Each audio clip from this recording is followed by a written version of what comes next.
आता पावसासंदर्भातील बातम्यांचा वेगवान आढावा घेऊयात। जालना जिल्ह्यात वाटूर येथे मुसळधार पावसाने हजेरी लावली। अचानक पाऊस आल्याने बाजारातल्या नागरिकांची तारांबळ उडाली। या पावसाने शेतकऱ्यांना दिलासा मिळण्याची शक्यता आहे।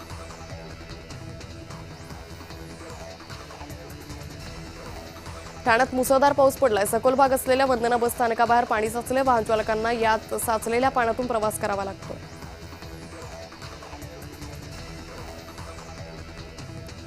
अमरावती जिल्ह्यात मुसळधार पाऊस सुरू आहे। जिल्ह्यात आतापर्यंत 85 मिलीमीटर पावसाची नोंद झाली आहे। 40% पेरण्या पूर्ण झाल्या आहेत।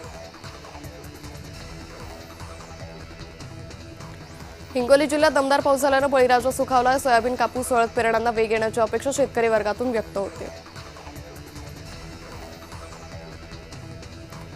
रायगडच्या माणगाव तालुक्यात जोरदार पाऊस झालाय। सखल भागात पाणी साचले। मुंबई गोवा महामार्गावरही पाणी साचले। आंबेनळी घाटात दरड कोसळली आहे। दरडीमुळे दोन्ही बाजूची वाहतूक ठप्प झाली होती। पायटा ते कुंभवळणी फाटा इथं झाडासह मातीचा ढिगारा रस्त्यावर आला।